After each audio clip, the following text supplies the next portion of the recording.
Okay, we're back with episode 4 of Dave's Crazy Health Scare. Now, I think in some ways this could be one of the most important, one of the cooler of the episodes, because the thing about it, every single one of you that's watching can do this, and I promise you it's going to affect your health in a positive way, I promise. And to prove this, I have got my friend, Professor Adam Hanley back. He's a professor of sociology at the U and a psychologist. And in case you're not local to the Salt Lake City area, the U is University of Utah. So, Professor, Doctor, welcome back. It's great to have you back here. Seriously. Yes. It's good because this is, all kidding aside, this is actually one of your specialties. One of the first times we ever talked, you, and even on your YouTube channel, tell me about what's your YouTube channel called one more time? Network of Mutuality. Network of Mutuality. I'll put a link. Check it out for sure. You're really big on mindfulness, things like that. And so Adam, one of the things that I want to share, what I think I've shared with you already that I want to talk to you about on this video is something that helped me in a tremendous way out of my funk, and that's learning how, believe it or not, learning how to breathe. Now I've been breathing for many decades. Yes, thankfully. But there's a proper way to breathe, a healthier way to breathe, and I'd say, I'm going to say over 90% of the human beings on this planet are not breathing the healthiest way. Would you agree with that? Sure. Don't humor me. If you disagree, you can tell me. But it's okay. I think it's really true. Just from what I've read, and what I'm referring to is most of us, and I was guilty of this, and even most athletes and most people that are into like a lot of things where you really have to breathe a lot and heavy and hard, breathe through the mouth. And I've learned only recently that nasal breathing is a game changer in your health. It's never too late to start nasal breathing, but the younger you are, if you're trained to breathe through your nose instead of your mouth, your facial structure actually grows.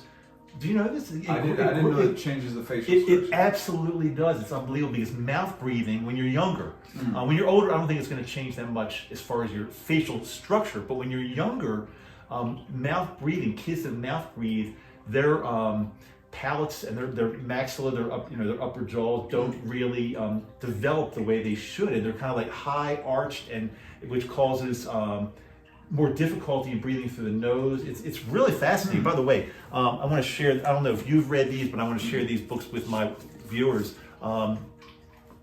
These are must-have books. I'm going to lend you these after this too. But a book called Breath, which I've talked about before, by James Nestor, and a book called Conscious Breathing by Anders Olsen. He's a Swedish guy, I think, Anders Olsen. Both of these books are incredible. I'm going to urge you to read these, seriously. But anyway, Adam, I talked about my health funk. I talked about anxiety a lot. Once I started reading these books and researching more and actually doing more, I guess you could say even mindfulness and breathing through my nose, I swear to you, I noticed a tremendous difference in the way I feel on a daily basis. This is not just like weird stuff that you talk about, but it's not true. This really, really works. Do you do nasal breathing at all? So I don't know the particulars of this specific style of breathing, but yes, most days I begin my day with some like mindful breathing practices. What do you do? What like you wake up in the morning? How do you begin your day? What do you do? So I wake up and then I go to my little cushion, and depending on the day, usually sit for about 20 to 30 minutes, just kind of following the breath, or following just the field of awareness, whatever arises, thoughts, emotions, and then every time the mind wanders off somewhere I don't want it to be, just bringing it back to the breath. And then I'll usually do a little bit of mindful walking, so trying to sync kind of the movement of the breath with the movement of the body. So you do that outside? Inside. Now, and it's cold.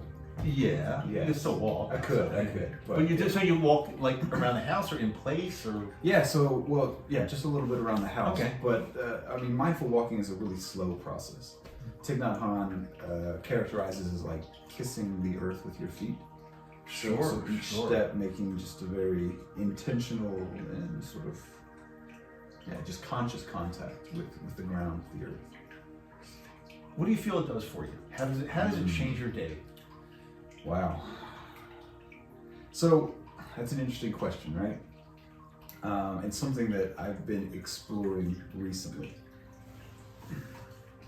So what I think it does is maybe making me a little less reactive to the day.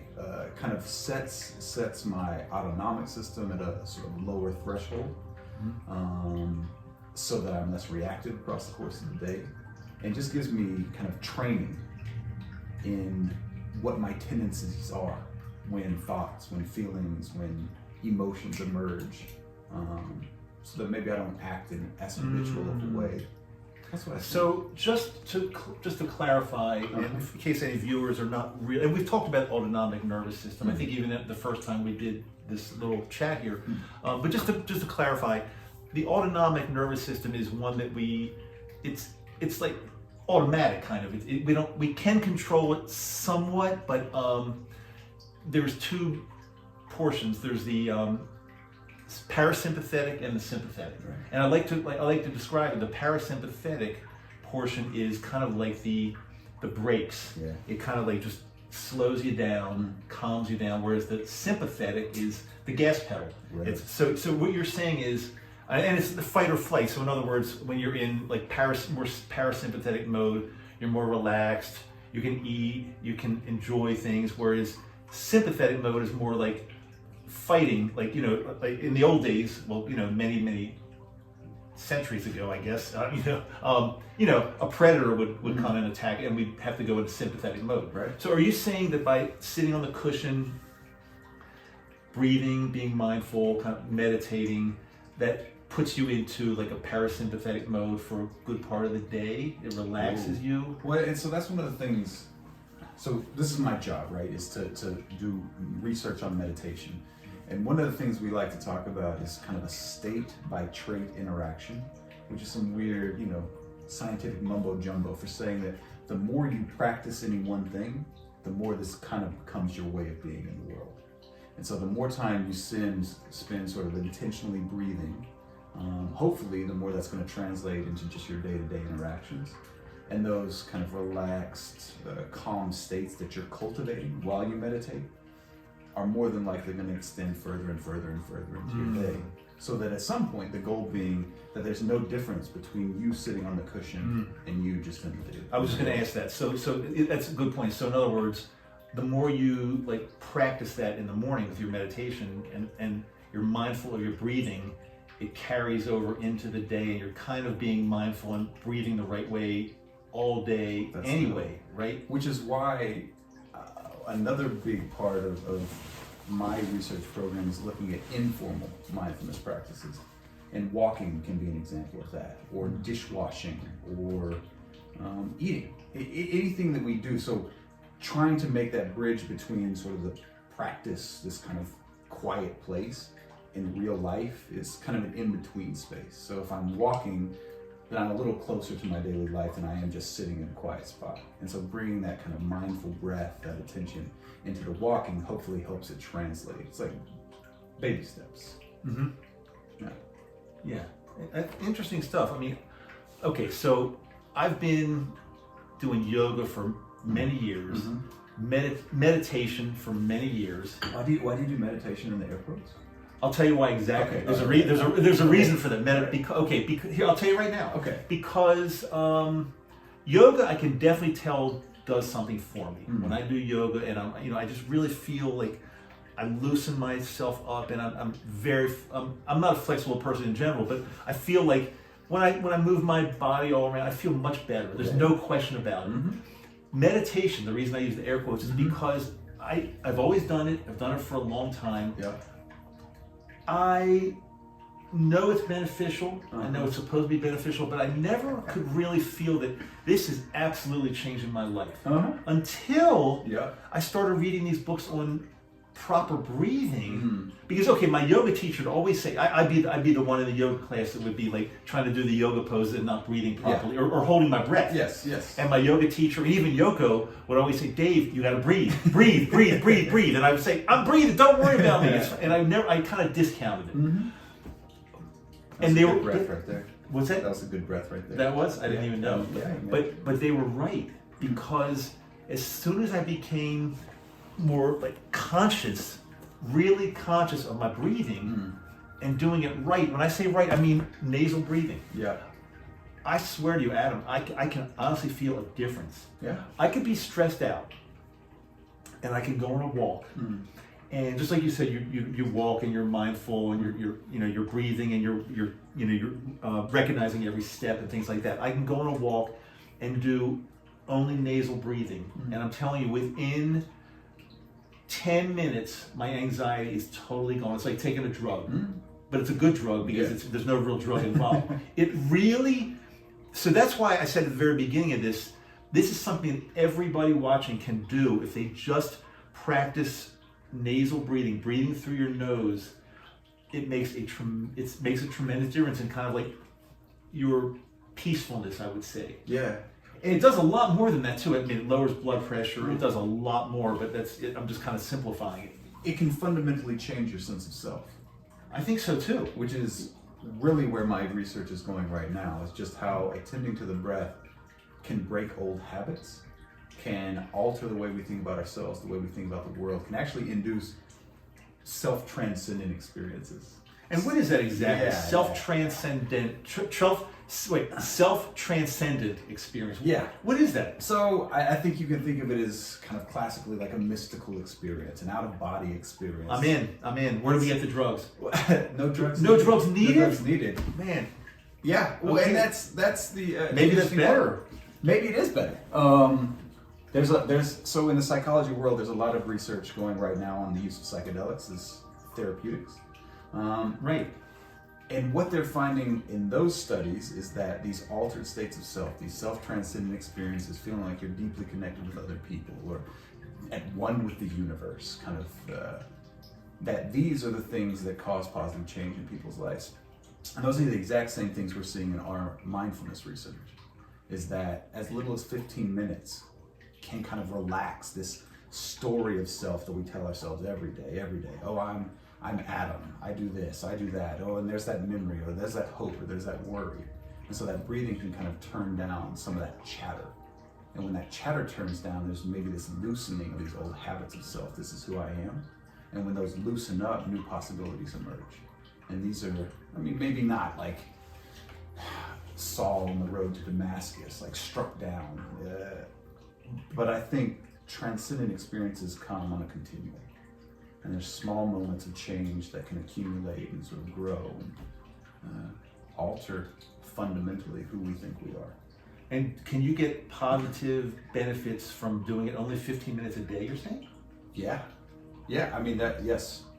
Suppose you're doing it 15 minutes a day, but then the rest of the day you're breathing horribly, like mouth breathing, shallow breathing. Yeah. It still will be beneficial. So you're stuck on the breathing thing. I am. I really am. And because you know why? Because it's changed my life. Yeah. That's why I'm stuck on it. Seriously. So maybe get me unstuck. No. And so I think that's one of the things that we always talk about with folks when they're learning to meditate, whatever style, whatever practice they gravitate to. Fantastic, right? So this style of this nasal breathing for you feels very powerful. It does. It feels very like centering, gets me right here. Yes. And I would imagine the more you do nasal breathing, the more those other styles of meditation that weren't quite as potent previously will be able to sort of evoke those same feelings. That's interesting. I think anything we practice stabilizing attention on is going to translate. And the nasal breathing has the added benefit of the physiology component, right? It's like, it's changing the way the body's, it's that rest and digest. It's activating this system too, while it's also stabilizing the mind. But something that I always say when we're teaching people how to meditate is notice the breath, but don't try to change or alter the breath in any way. Because I think the thing that maybe could be dangerous here is this idea of I'm doing this wrong. I'm breathing wrong. And you're saying changing the breath has been transformative for you. I don't doubt that. Absolutely. And I think more globally, judgment of self, being self-critical, is really problematic and endemic. And so I think there's a fine line to walk between saying, this is a powerful way of breathing and this is the right or the wrong way to breathe. Because if I'm not doing it right, then I'm bad. I'm doing something Well, I wrong. didn't say bad, but professor. Yeah. Right. Yes. If somebody is sitting there meditating and they've got a choice of either nasal breathing, nice breath through your nose, and then and a longer exhalation, or very shallow mouth breathing, I'm gonna say unequivocally, is that a word, that the nasal is much better. So I'm going to say that you're naturally going to find the rhythm of the breath that's peaceful and relaxing for you if you continue to bring the mind back to a stable point. And that's likely going to be through the mouth or through the nose and that longer exhale. The longer exhale. Yeah, I think I'm not arguing that that's maybe not the way that we breathe in deeper meditative states. I mean, there's studies where advanced meditators, there's no sign of breath for minutes, right? It's like the experience of breathing has been fully suspended. Are they not breathing for minutes sometimes? Not breathing, or it's become so refined, so that it appears to not be occurring. Well, free divers can hold their breath for 5, 6, 7, 10 minutes. Yeah. They train themselves to do that. So we can train our ways of breathing in magnificent ways, right? But what I worry is that saying right or wrong ways of breathing. I understand. I understand what you're saying. In other words, the most important thing is to do it and get into your zone. And not really worry if you're doing it right or wrong. Is that what you're saying? Find what works for you. Yeah. Yes. Yeah. There's no true right or wrong. But I will say, having said that part, I do believe, and maybe get away from meditation for a second, but just breathing. From what I've learned, mouth breathing can be harmful. Yeah. When you're you're a psychologist, sociologist, professor, and maybe you're really in tune to the mindfulness and meditation. But do you know some of the reasons that and I don't want to put you on the spot at all because you may not know this, why nasal breathing is better, healthier? No. Well, one of the reasons is it's actually filtered through more. It goes through nasal turbinates, and they kind of propel the oxygen or the air into your system. Turbinates is a great word. Nasal turbinates. I like it. Exactly. And some people have like very large, I guess maybe larger turbinates, and maybe that prevents. Maybe they need some people need surgery and actually a reduction because they can't get enough. I would have thought the turbinate was a good thing. The turbinate is an obstructive structure. No, it's a good thing, but I think now I'm not positive of this, but it's a good thing. Okay. But I think if they're too large, they get in the way. I believe it because I think some people do need some type of reduction somewhere. Yes. All right. And also, when you breathe through your nose, as opposed to when you breathe through your mouth, is like just totally unfiltered air just coming in. Especially now with all viruses and crazy things going on. I'm breathing through my nose, baby. So, Extra layer of protection. It is, and also there's something called nitric oxide, not nitrous, but nitric oxide, NO. And when you breathe through your nose, nitric oxide is formed, and it's a relaxing chemical for your brain. Wow. So there's like a ton of benefits. A ton. Okay. And again, like I touched on a little while ago. When you're younger and you're a nasal breather, when you're younger and when you're a mouth breather, it really does screw up your facial anatomy. It really does. Yeah. I'll tell you a really, really powerful thing. I don't know if you ever tried this again, because you're more into the mindfulness, meditation, that type of thing. But what I learned is for some people that just breathe through their mouth or they don't really know they're breathing, where they're breathing, tape your mouth up at night and breathe through your nose at night. This is super powerful, Adam. Can you give us an example? Can you show us how we? I'm going to give you an example. And they sell all kinds of like expensive sleep tape. I swear, it's like a ripoff. All you have to do is go up to the pharmacy and get a roll of this. It's like a plastic, soft, surgical, almost like a surgical type tape. Okay. You know what? I've used this for decades. I'm almost embarrassed to tell you what I use it for. Can you guess? Okay, I've used this for at least 4 decades. For another that reason. Same roll, or No, not the same roll. This okay. exact same type of tape. Right. This is, you're going to think this is nuts, but some people, I'm a runner, and some people chafe more when they run, and I use this to tape my nipples because they would always chafe. Painful. Very painful, and so for decades I've been using this exact tape. It's by 3M. Yeah. It's like a soft surgical tape, but you get it in any pharmacy. When 3M is a top tape maker. Top tape maker. We can all agree on that. Do you know what it stands for, 3M?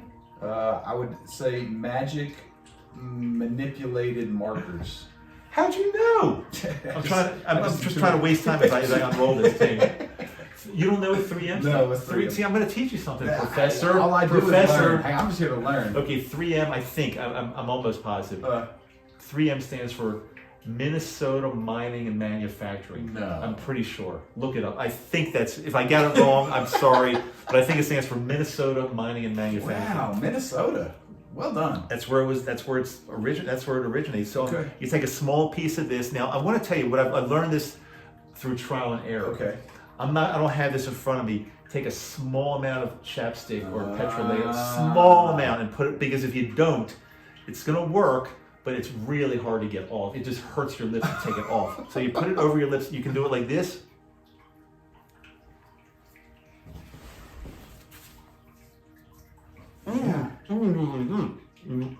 Hey, can I try this? Or you can do. Please take some. Okay, Or I just want to see what it feels. Or like. you can do it like this, vertically. But I prefer the horizontal. You prefer horizontal? I do prefer horizontal. But and I also, what if you have a beard? If you have a beard, you might be screwed. I'm actually not sure. Try it. See what it feels like. I think it'll come off okay. Now, tell me the most important thing you've ever learned in your life right now. Can't do it. Can't. Well, I feel like silence would have been my answer anyway. This is, Adam, I'm telling you something. Get a roll of this. Try this at night. It's a game changer. I swear to you. It's a game changer. Taping your mouth at night is a game changer. I agree totally. No, what? I can still sort of move. Do I need to tape it like? That's the perfect thing about this tape, because it's not like packaging tape where you put this up and it's got a slight flex in it, which I really like. So you can move, but it's going to keep your mouth closed enough that you won't breathe through your mouth. Okay.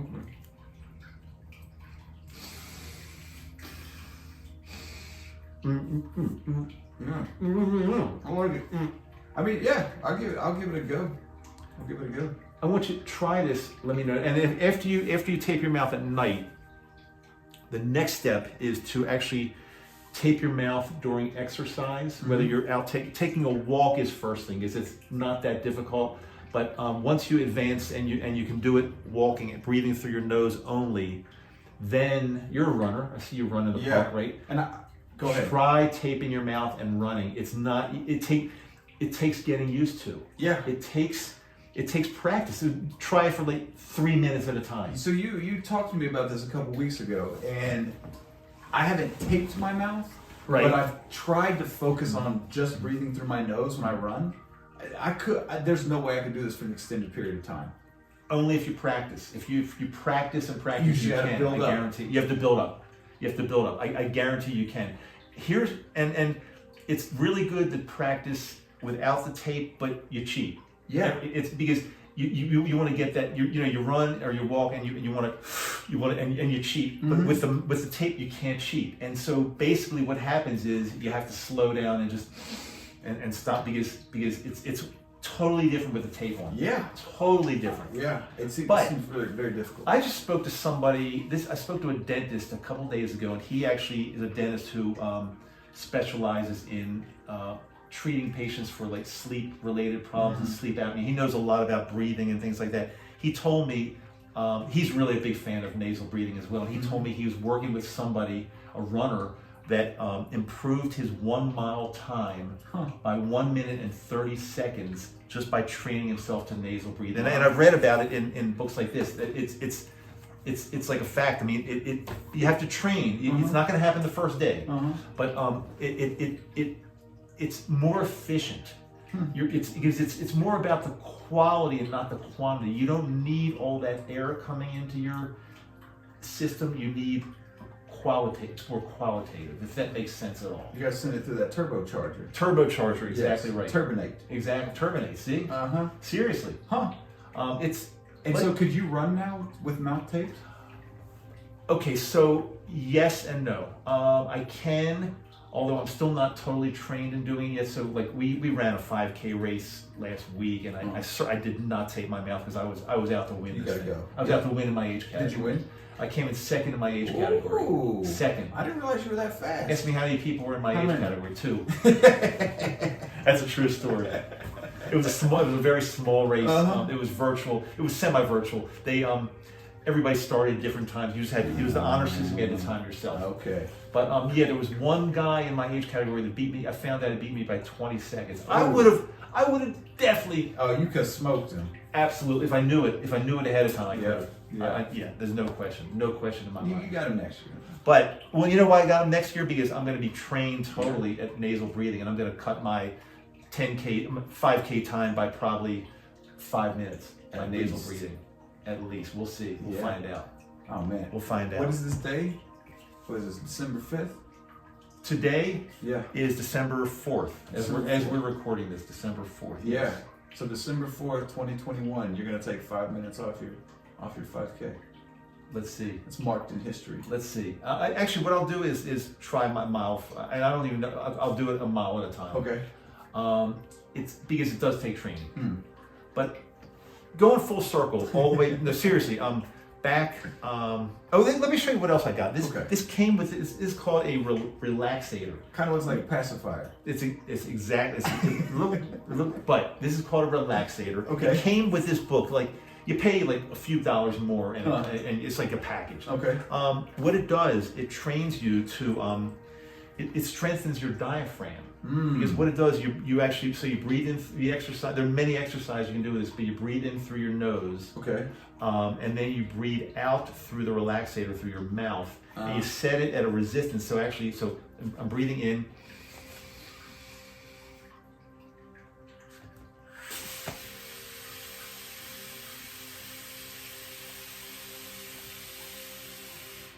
As I'm doing that, I feel resistance, and it strengthens your diaphragm. Okay. Yeah. So it's supposedly really, really good. I don't use it a ton because you can also use just what is it called Ayaji breaths, where you're just creating resistance on your own. Like you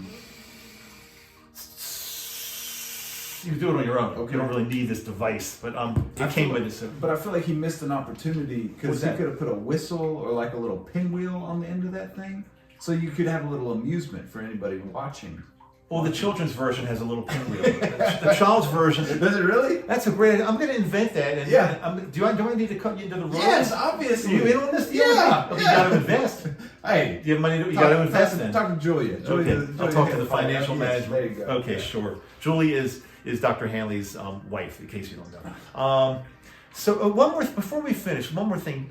Something that I always did feel was pretty powerful was alternate nostril breathing. Do you do any of that at all? No, but I work with an osteopathic doc at the U who has talked a lot about the benefits of this. This is one of her primary practices.